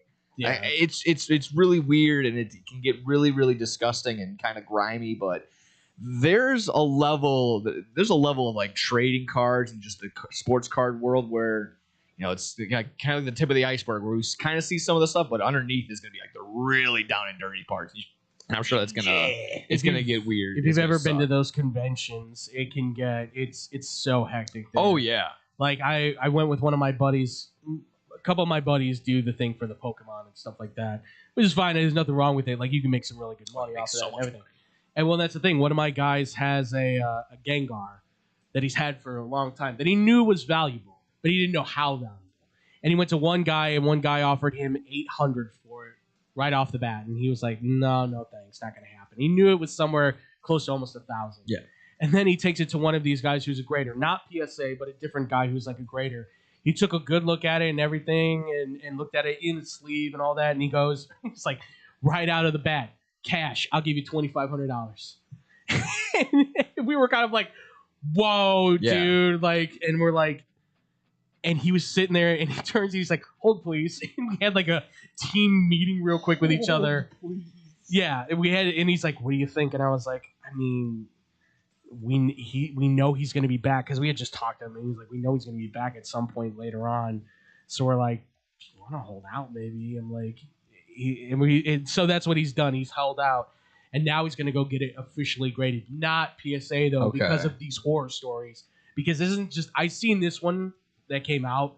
This is one of many that has now recently been happening, not just with Pokemon. Yeah. It's happened with there was some guy who had a Mickey Mantle one, another who had a Alex Rodriguez rookie card that actually was going to go pretty high, and apparently they went from what was going to be like a 9.5, and it dropped down to like a 7, I think it was, because they apparently accidentally bent a corner of the card, and then they tried to fix it to try and make it look, but you can clearly see it was damaged. Yeah. And then they're kind of like, oops, our bad. And they tried to do the same thing, like, here's a little bit of something. If you want, we can recoup on. And he's like, no, then I want full value for what the card was going to be, if that's what it's going to be graded as. And to circle back to the original one that I was talking about, like this 1 of 50 is like, came out 10 plus years ago. It's not like they're gonna these they can't make any PSA more. 10s of this card aren't just gonna fall out of someone's ass. No. Like it's just not gonna happen. So. And also, like in terms of just values of the card, that like again, like what you guys have been saying, literally one little dent that and the value drops by not just hundreds but thousands. And I would advise your friend if he still hasn't graded that card. Not yet, no. Maybe don't get that card graded because I feel as though he's talked about that too. Just letting it be, keep it, let it breathe, and you sell it as is. You can probably get 2,500 like he was. Yeah. Or if God forbid he gets it graded and it comes out to a 7 or an 8. Yeah. I don't think it's going to get to 2,500. There's actually and then you already spent how much ever was to even get it graded. And you're like, correct, great. Now my card is in a grade. Now it's in it's in its own grave now. Right. Well, that's where he was. There's this site you can go to basically for Pokemon, and you can track the value of said cards. Yeah. And he's looked at it now, and he's like, I think we're just gonna hold off because now it's sitting at like 3,200 or something like that. Which I did the same for I found my old Pokemon cards that are just sitting in like one of these binders I put them in that just became vacuum sealed, and I went out and I looked at them. I actually have like a good couple $100 just sitting there basically, and I was like, oh, I was just gonna get rid of these at some point and give them away to like Goodwill. I'm glad I didn't because my friends looked at them as we're looking them up online and they went, dude, how long have you had these? I'm like, I don't know, since I was probably like 10, and they're like, do not ever get rid of these. Like, keep them. Like, you've got a good like plus $500+ sitting in this. I'm like, okay, good to know. This is all staying with me then. The same thing with my baseball cards. I have some of those from when my dad was a kid. And when speaking of baseball, one card that sticks out to me, and again, it's like less than a 1% chance you get this, the Honus Wagner card. That is like the holy grail of baseball cards. 10 of them still around, or 2 of them. There are 2 of them. Is there only 2 of them now? And that Golden Touch that show on Netflix tried to get one of them. Yeah. And that was gonna be my other example of like, hey, maybe don't get your card graded because we've talked about it off air, and I think even on the show before when I was watching the show, it's just like this guy was coming in like a 1 of 50 like Steph Curry, could have got like 150, almost 200K without it getting graded. He gets it graded. And still gets the number that he wanted, but if he went ungraded, it could have exceeded well over the 200K that he expected. So it's one of those things where as soon as you basically exactly that get it graded, if it's a PSA, if it's a 10, then that's it. That you got to hit the holy grail. If it's anything less, it's going to be you just shot yourself in the foot. Well, also the other thing is you don't. You get the full amount, but you got to pay off the auction fees. You got to pay. There's a bunch of other little fees that you got to pay for it. So it's not, unfortunately, the full amount. No, we're not all Logan Paul who can just do that and then still get the full. I don't understand how that dude is like not being sued. Like it's just like that beats me, kiddo. Yeah, I know. I like how can you sell off parts of a card and yet you still like the people are like, yeah, no, this is fine. Like we still own a part of it, and yet you can still sell the card itself. I don't know. I don't understand how that works. Money talks. It must be nice to get away with those kind of things when you're rich and famous, I guess. I don't know. Yeah. But I don't know. It's like Pokemon cards have such a unique value to them that where everyone around the world just goes like, you know what? This shiny Charizard card from the Kanto region. Oh, this one of the most well-known shiny cards that has fantastic value if taken care of. Yeah. Again with Gengar. And then in terms of maybe Nick, I don't know if it was you. It was Kevin I talked to about this. You know the hieroglyphic Mew card? That's also a unique one. Oh yeah. It doesn't maybe hold as much value as like, shiny Charizard if it's a 10 out of 10. Yeah. But it's just such a unique card. Yeah. Some of it is based off nostalgia, some of it is based off of I have like 3 of those. Exactly my point. Yeah. Exactly. They were giving them out at the movie theater if you went to go see Pokemon the movie. So or I think you bought the VHS, they put them in there too. I remember VHS. Yeah, exactly. Yeah. Pikachu. By the way, I was looking up because I'm thinking about getting one of those for my cousins. The video games. A VHS? No, not a VHS. Oh. The video game. Like one of the video games for them. They're insanely priced. I did not realize. To buy the cartridge in and of itself for one of the games, it was like $80. Oof. And I was just like, this is out. Why? Why is this a thing? And the other thing is like the Pokemon games, the cards, just everything about it. If people mention like, oh, new Pokemon game, people by the millions are gonna want to play. I'm a sucker for it. I play Pokemon Go still. Wow, you might be the only one then. The No, last there- one I know of, at least. There's still millions of people around the world that play it. I still. I was into Pokemon, at least for the video game aspect. I was more of a Yu-Gi-Oh guy myself. So Oh, Yu-Gi-Oh's so good. Yu-Gi-Oh! Season 0 was amazing. absolutely, of course, because that's what built it all. Oh, That's what yeah. suckered me in to be one of those people. Do you want to Gallows and Gallows and Anderson this? Sure. I knew it was coming. In my entire lifetime, I've seen a bunch of transactions buying, selling, and trading cards. I have never seen anyone actually sit down and play The Pokemon. card, because I don't. Never in my life. Nobody does anymore. My buddy, my buddy, who's into it, has I played it have a couple played times. and I've watched people play Yu-Gi-Oh. Yeah, I've actually done that. I've actually played. I have never seen one person my entire lifetime play with their Pokemon cards. I've seen people play Pokemon before, but I can't sit here and tell you that I've seen them anymore because it just doesn't happen now. Well, it's also a collective thing. It's no longer a game. Well, also the fact that you could tell people play it because there was energy cards in there. Yeah, That right. like that gives it away. Well, even those now have a value to themselves as well. Like, Oh, there's yeah. a certain thing that you find on them, and it's like, oh, this one's worth $250, and I'm like, what? I'm like and then it does make me sad because I'm like, I'm not ashamed to say I still have my Yu-Gi-Oh deck. Like, I still have those cards with me somewhere in a I box. still, mine are somewhere. Yeah. I kind of know. And where I'm they just are. like, I used to duel with these at school all the time. I'm not afraid to say it. I'm not afraid to say it. Andrew, you're just over there like, look at my packet of a pot of green. my I'm a favorite. 32-year-old geek, man. What do you want from me? Hey man, I'll make you all cry. Magic the Gathering? No. Magic the Gathering. I had Edition 1 box Upper Deck. Oh, you've told me about this. Traded away my Ken Griffey rookie card, Upper Deck rookie card. There's a part of me that died when you first told me that. I was like, it broke me. $10,000 right now. Yeah. Oh my god. Yeah. That'd be nice. They could take care of some college payments. If I could tell you like the cards that I've gotten rid of or had thrown away We've because talked about they it before. just trash, like Harmon Killebrew. Yeah. I had a Gary Carter rookie card. This is all stuff that my dad had, obviously. You mentioned some of them when we were doing Unpack the Knack, and TJ was sitting up there with me, sitting in the back as we're doing the show, and we're just going, like it was hurting so much. But when you're a kid, you don't realize. No, what you like have. you've got cards in front of you. You're just like, oh, I'll give them away put those here in my and bike there. spokes. All I wanted was my Lenny Dykstra cards. Right. That's all I wanted. Actually, That's Andrew fair. Andrew from night classes was he was going through an unpacking and he told me this. He got a CJ Stroud patch right out of the box. Nice. Okay. Speaking That's of always which, good. you still have those baseball cards, yes, or the cards that you had originally that we were doing on here before, yeah? I mean, You still yeah. have those? I'm sure I probably ripped through them already. Yeah. I'll be honest with you. The best card on Unpack the Knack that we ever nailed, Barry Bonds rookie card tops. Oh wow. Yeah. That'd be good. That in was pristine condition. as soon as our guy TJ pulled it, he goes, "All right, immediately going in the sleeve. Like, we're not even gonna really look at this because I had set it up so an overhead camera was there. As soon as he's like, and we have a Barry Bonds rookie card getting a sleeve now.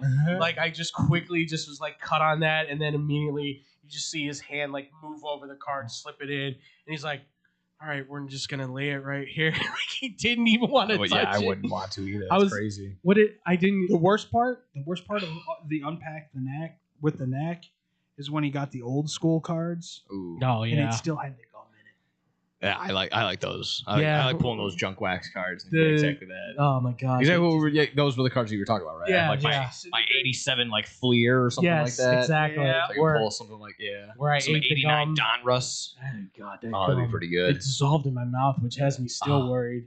I don't want to. We probably got a couple minutes. I don't want to ask. Yeah. You know, we don't have to dive in too deep. But with your Yu-Gi-Oh days, Mhm. did you have anyone that would you would duel for their deck?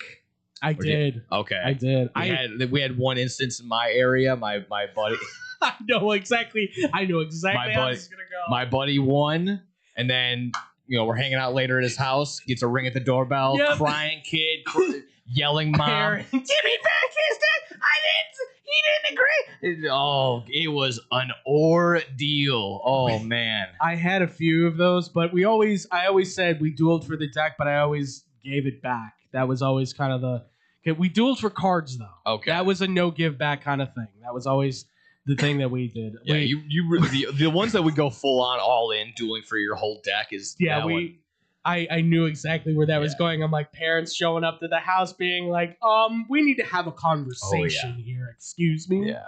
And that turned into God. a small, like, gambling is like, that was like my introduction to what gambling is essentially. I had a parent. And risk and, putting, don't. Yeah. I'm sure that's probably the first time I heard, don't bet anything you're not willing to lose. That's the thing. I had a parent who did that. He came to our house because their kid lost money. I don't even remember which kid it was. I just remember their parent came to their house looking for me because they lost their lunch money. Because we were playing cards at the table, and my dad. I love my dad so much. He was just like, "Look, it's not my son's fault that your kid lost the game. All right." I'm like, fair. He lost fair and square, and apparently my dad later on just paid like $10 and just be like, "Here, just stop calling our house for the cash." My God, go get your kid something nice or whatever. I don't know. That thing, was it from Goodfellas? He's like, oh, he owes me money. He's like, oh, that was a $20 bill just to leave me alone. Yeah, exactly. It was that. Yeah. It was that kind of thing. Like, please stop complaining at us for the love of God. Oh boy, memories, folks. Memories. They're always fun to go down memory lane. Well, ladies and gentlemen, that's going to do it for us here on Blow the Whistle. We hope you guys have enjoyed this one. If you do, please make sure, give it a like, give it some comments. We always appreciate you guys chiming in when you have the opportunity to. Guys, make sure to go follow us as well at the social media stuff too, at Blow to Whistle 1 and all the good stuff. Facebook, Instagram, Twitter, TikTok, all that wonderful stuff. Also, too, find us at blowtowhistleradio@gmail.com for any questions, comments, things like that. This Friday, ladies and gentlemen, Bad Karma Wrestling. They're going, ladies and gents. It's going to be David, Double D Dykstra, and No Gimmicks Nick Johnson here talking everything WWE and AEW. We got a pay-per-view to preview. Yeah, got a pay-per-view they got to be previewing. It should be a fun and exciting one. We kind of talked a little bit about fun it. And exciting has nothing to do with this. This has the potential to be the greatest pay-per-view of AEW's, and that's saying a lot. Yeah. Is it fair to say that Dave Meltzer might be right that the gap is closing potentially on AEW and WWE? I saw his quote on that. I don't know. Pay-per-views, they've surpassed. I was going to say, pay-per-views, it definitely feels like it's there. But definitely go check that out, guys. X-Bomb, we're not going to be going to this Friday, unfortunately. But catch us every Friday as well, too, just after Bad Karma Wrestling. With that, ladies and gentlemen, stay positive. Be positive. Positive things will happen to you. We'll see you guys Friday. Are we planning for the Friday? We'll see you guys on Friday then for another fun, wonderful, fantastic show right here for Blow the Whistle, sportsdownchicago.com. He's right there. It's the bottom of the 7th inning. The last chance to order beer. But we didn't come here to drink beer. We came here to win this ball game. Chicago's so lucky. SportsTownChicago.com. 1, 2, 3 into the 4. Pizza at your house and you can get it at the store. Uh-oh, here we go. Chicagoland area. Little Caesars is heating up for the summer. Try our new Crazy Puffs, $3.99. Walk in or delivery. 7 days a week, 4 p.m. to 8 p.m.